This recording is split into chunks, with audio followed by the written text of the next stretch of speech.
আসলে উস্তাদে মোহতারামের সামনে কথা বলতে আসলে পাটা কাঁপতেছে। অনেক নাস্তিক মোর্তাদের সাথে ডিবেট করার সুযোগ দিয়েছে আল্লাহ পাক, কিন্তু এমন কখনো হয়নি। যাই হোক, উস্তাদ আসার আগেই কথা বলার সুযোগ দিলে ভালো হতো।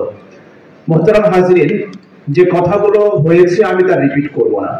আমি যে বিষয়টা আপনাদের দৃষ্টি আকর্ষণ করতে চাই, আমি যে আয়াতে কারিমাটি তেলাওয়াত করেছি সূরা নূরে, আল্লাহ সুবহানাহু ওয়া তাআলা এই আয়াতে কারিমার মধ্যে খেলাফত প্রাপ্তি, খেলাফত লাভের মৌলিক উসুল বাতলিয়ে দিয়েছেন।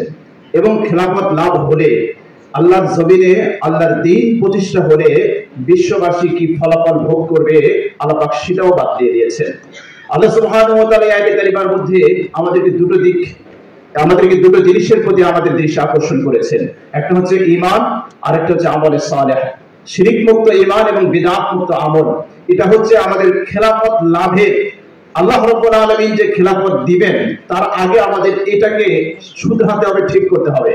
আমি আপনাদের দৃষ্টিতে যেই জায়গায় আকর্ষণ করতে চাই সেটি হলো, আমরা না বুঝলেও যারা আমাদের কাছ থেকে খেলাফত ছিনিয়ে নিয়েছে তারা ঠিক ভালোভাবেই বুঝেছে যে মুসলমানকে, মুসলিম উম্মাহকে শিরকের মধ্যে ডোবাতে হবে।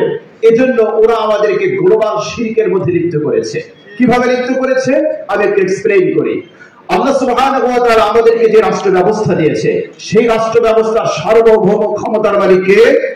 আল্লাহ। কিন্তু ওরা আমাদেরকে এমন রাষ্ট্র ব্যবস্থা দিয়েছে যে রাষ্ট্র ব্যবস্থার মালিক হচ্ছে জনগণ। Government of the people, for the people, by the people. সেই আব্রাহাম লিঙ্কনের যে থিওরি, সেই থিওরি গোটা বিশ্বের উপর ওরা চাপিয়ে দিয়ে ওরা আল্লাহর সার্বভৌমত্বকে কেড়ে নিয়ে ওরা জনগণের সার্বভৌমত্ব নাম কাজে কায়েম করে ওরা মূলত আমাদেরকে শোষণ এবং নির্যাতনের স্টিমরোল আমাদের উপর চাপিয়ে দিয়েছে। প্রিয় উপস্থিতি, আপনারা দেখবেন পৃথিবীতে যত নির্যাতন হয়েছে, যদিও গণতন্ত্রের নামে আমাদেরকে অনেক ছাপাই দেওয়া হয়, আমাদেরকে অনেক মুখরোচক স্লোগান আমাদেরকে শোনানো হয়, যদি কোনো শাসক এই পৃথিবীতে, যদি কোনো শাসক শাসন ক্ষমতা লাভ করার পরে তার কনসেপ্ট যদি এটা হয় যে আমি এই রাষ্ট্রের মালিক নই, রাষ্ট্রের মালিক হচ্ছে আল্লাহ, তাহলে পৃথিবীর বুকে আবু গরিব কারাগার তৈরি হতো না। যদি বিশ্বের শাসকেরা এরা মনে করতো যে এই জমিনের মালিক আমি নই আল্লাহ, তাহলে কোনটা বেকায়দা হতো না। যদি এদেশের শাসকেরা মনে করতো ক্ষমতার মালিক আমি নই, ক্ষমতার মালিক আল্লাহ, তাহলে হা ভবন তৈরি হতো না, আয়না ঘর তৈরি হতো না। কিন্তু আমরা দেখেছি এটা হয়েছে। তার মানে হচ্ছে আল্লাহর সার্বভৌমত্বকে এই জায়গা থেকে আমাদেরকে নিয়ে আমাদেরকে জনগণের সার্বভৌমত্ব বা জনগণকে সর্বময় ক্ষমতার উৎস এই জায়গায় আমাদেরকে নিয়ে আমাদেরকে শিরকে লিপ্ত করে দিয়েছে। দ্বিতীয়ত আরেকটা দিক আমরা এখানে উল্লেখ করি, এটা করেছে আমেরিকা।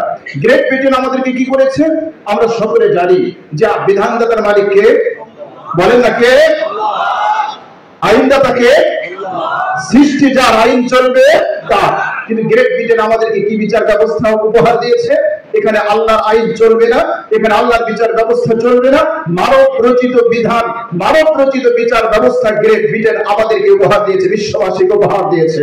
তমাম পৃথিবীর সমস্ত মানুষদেরকে এই জায়গায় শিরকে লিপ্ত করে দিয়েছে। আল্লাহ রাব্বুল আলামিনের ঘোষণা হচ্ছে ইত্তাখাযু আহবারহুম ওয়া রুহবানহুম আরবাবাম মিন দুনিল্লাহি ওয়াল মাসিহ ইবনে মারইয়াম। আমি গভীর এক্সপ্লেনে যাচ্ছি না, প্রয়োজন নেই। আয়াত যখন তেলাওয়াত করছিলেন আদি ইবনে হাতিম রাদিয়াল্লাহু তাআলা আনহু তিনি এসে বললেন, ইয়া রাসূলুল্লাহ, আপনি যে বলছেন ইহুদি খ্রিস্টানরা তাদের ধর্মীয় পণ্ডিতদেরকে তারা রব বানিয়ে নিয়েছে, আমরা তো তার পূজা করি না। নবীজি ব্যাখ্যা দিলেন, কেন? তাওরাতে যে বিধান হারাম, তোমাদের ধর্মীয় পণ্ডিতরা যদি হারাম করে তাহলে তোমরা কি মানো না? তিনি স্বীকার করলেন, হ্যাঁ আমরা মানি। আল্লাহ নবী বলেন, এটাই হচ্ছে রব বানানো। গোটা পৃথিবীর মুসলমানদের যে শাসন ব্যবস্থা ওরা দিয়েছে, সেখানে ওরা ওদের ধর্মীয় গুরুকে নয় বরং রাষ্ট্রীয় গুরুদেরকে ওরা নেতৃত্বের আসনে বসিয়ে মূলত তারা রবের আসনে বসিয়ে দিয়েছে। এজন্য এক্ষেত্রে আমাদেরকে তারা শিরকে লিপ্ত করে দিয়েছে। কাজেই এই জায়গা থেকে আমাদেরকে বের হতে হবে। এক নম্বর হচ্ছে শিরক মুক্ত ঈমানের জন্য আল্লাহর সার্বভৌমত্ব স্বীকার করতে হবে। দুই নম্বর হচ্ছে বিধান দেওয়ার মালিক আল্লাহ, এই কনসেপ্ট ক্লিয়ার হতে হবে। এরপরে আল্লাহ সুবহানাহু ওয়া তাআলা আমাদেরকে খিলাফতের প্রতিশ্রুতি দিয়েছেন। আমি দ্বিতীয় যে জায়গাটা টাচ করতে চাই সেটি হলো খিলাফত প্রতিষ্ঠার পদ্ধতিটা কি হবে। দুইটা পদ্ধতি আমাদের সামনে আছে। এক নম্বর হচ্ছে দাওয়াত, দুই নম্বর হচ্ছে জিহাদ।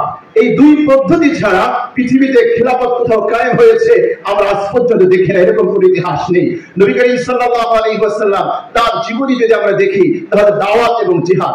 আমি কয়েকটা এক্সাম্পল দেই। আপনারা জানেন তিউনিসিয়ায় ডানপন্থীরা ক্ষমতা এসেছিল, কোরআনের শাসন কায়েম হয় নাই। মিশরে মুরসি ক্ষমতা এসেছিল, কোরআনের শাসন কায়েম করতে পারে নাই। তুরস্কে দীর্ঘদিন যাবৎ ডানপন্থীরা ক্ষমতায় আছে, কিন্তু কোরআনের শাসন তারা কায়েম করতে পারে নাই। কিন্তু প্রশ্ন হলো আফগানিস্তানের তালেবানরা আগে যখন ক্ষমতায় এসেছে তারা কোরআনের শাসন কায়েম করেছে, আবার এখনো তারা ক্ষমতায় আছে, এখনো তারা কোরআনের শাসন কায়েম করতে সক্ষম হয়েছে, ইমারত ইসলামিয়া কায়েম করতে সক্ষম হয়েছে। পার্থক্যটা কোথায়? পার্থক্য হচ্ছে এই জায়গায় তিউনিসিয়ায় ক্ষমতায় এসেছিল আব্রাহাম লিঙ্কনের থিওরি দিয়ে, মিশরে ক্ষমতা এসেছিল আব্রাহাম লিঙ্কনের থিওরি দিয়ে, তুরস্কে ক্ষমতায় আছে আব্রাহাম লিঙ্কনের থিওরি দিয়ে। ওই থিওরি দিয়ে ক্ষমতায় যুগের পর যুগ থাকলে কোনদিন কোরআনের শাসন কায়েম হবে না। কিন্তু আফগানিস্তানের তালেবানরা তারা ক্ষমতা এসেছে নববী পদ্ধতিতে, দাওয়াত এবং জিহাদের মাধ্যমে। সুতরাং খিলাফত কায়েম হবে দাওয়াত এবং জিহাদের মাধ্যমে। এর তিন নাম্বার কোনো অপশন নেই। সুতরাং যারা ইসলামের দল করে, আমি মুহতারাম উস্তাদে মুহতারাম আল্লামা মাহমুদুল হক হাফিজুল্লাহ এখানে আছেন, আমরা তার কাছ থেকে, তার জবান থেকে এই বিষয়টা আমরা ক্লিয়ার শুনতে চাই যে ইসলামী দলগুলো যারা গণতান্ত্রিক পন্থায় যারা নির্বাচন করে, যারা ক্ষমতায় যাওয়ার জন্য তারা সংগ্রাম করে যাচ্ছে দীর্ঘদিন যাবৎ, আসলে কোরআনের শাসন কিভাবে কায়েম হবে, খেলাফত কিভাবে কায়েম হবে, ইসলামী দলগুলোর উদ্দেশ্য কি, এটাও আমাদের কাছে স্পষ্ট হবে ইনশাআল্লাহ। সুতরাং আমি শেষ যে কথাটি বলতে চাই, সর্বশেষ কথা, উলামায়ে কেরাম বারবার বুকের তপ্ত খুন ঢেলে দিয়েছে, কিন্তু ফলাফল ঘরে নিতে পারে নাই। 2013 সালের শাপলা চত্বরে উলামায়ে কেরাম বুকের তাজা খুন ঢেলে দিয়ে রাজপথ বঞ্চিত করেছিল, ফলাফল ঘরে নিতে পারে নাই। সুযোগ বারবার আসে না। 2024 সালে আমরা দেখেছি মাদ্রাসার ছাত্ররা উলামায়ে কেরাম তারাও শাহাদাত বরণ করেছে, তাদের বুকের তপ্ত খুনে রাজপথ রঞ্জিত হয়েছে, কিন্তু ফলাফল যদি আমরা ঘরে তুলতে না পারি আরো 200 বছর আমাদেরকে পিছিয়ে যেতে হবে। ইতিমধ্যে আপনারা দেখতে পেয়েছেন 2024 সালের স্বাধীনতায় রক্ত দিয়েছে মুসলমানের সন্তানেরা, কিন্তু আমরা দেখতে পেয়েছি এই স্বাধীনতা অর্জনের মাধ্যমে আমরা দিল্লির গোলামি থেকে যদিও মুক্ত হয়েছি, এক শ্রেণীর মানুষ ওরা আমাদের পশ্চিমাদের গোলাম বানানোর জন্য তৎপরতা শুরু করে দিয়েছে। আমাদের বার্তা স্পষ্ট, আমাদের বার্তা স্পষ্ট যে কমিশনগুলো গঠন হয়েছে, বিভিন্ন জায়গায় সংস্কারের জন্য কমিশন গঠন হয়েছে, শিক্ষা কমিশন গঠন হয়েছে, পাঠ্যপুস্তক সেটা সংশোধনের জন্য কমিটি গঠন হয়েছে। আমি তো বলি মুসলমানের সন্তানদের পাঠ্যপুস্তক তারা সংশোধন করবে যারা ইসলামী মাইন্ডের, ইসলাম বিরোধী, কোন ইসলাম বিদ্বেষী, তার হাতে মুসলমানদের সন্তানদের পাঠ্যপুস্তক কখনো নিরাপদ হতে পারে না। আমি মনে করি যারা শহীদ হয়েছে, রক্ত দিয়েছে, যদি এই দেশের কৃষ্টি, কালচার, তাহজিব, তামাদ্দুনকে বিসর্জন দিয়ে পশ্চিমাদের তাদের মস্তিষ্ক বিকৃত সংস্কৃতি আমদানি করার প্রয়ত্ন করা হয়, এটা হবে 2024 সালে যারা স্বাধীনতা রক্ত দিয়েছে সেই রক্তের সাথে বেঈমানি যাওয়ার কিছু হতে পারে না। এদের প্রিয় উপস্থিতি, আমাদেরকে সজাগ থাকতে হবে। আগামীর বাংলাদেশ ইসলামের বাংলাদেশ হবে, ঐক্যবদ্ধ প্ল্যাটফর্মে আমরা সবাই কাজ করব।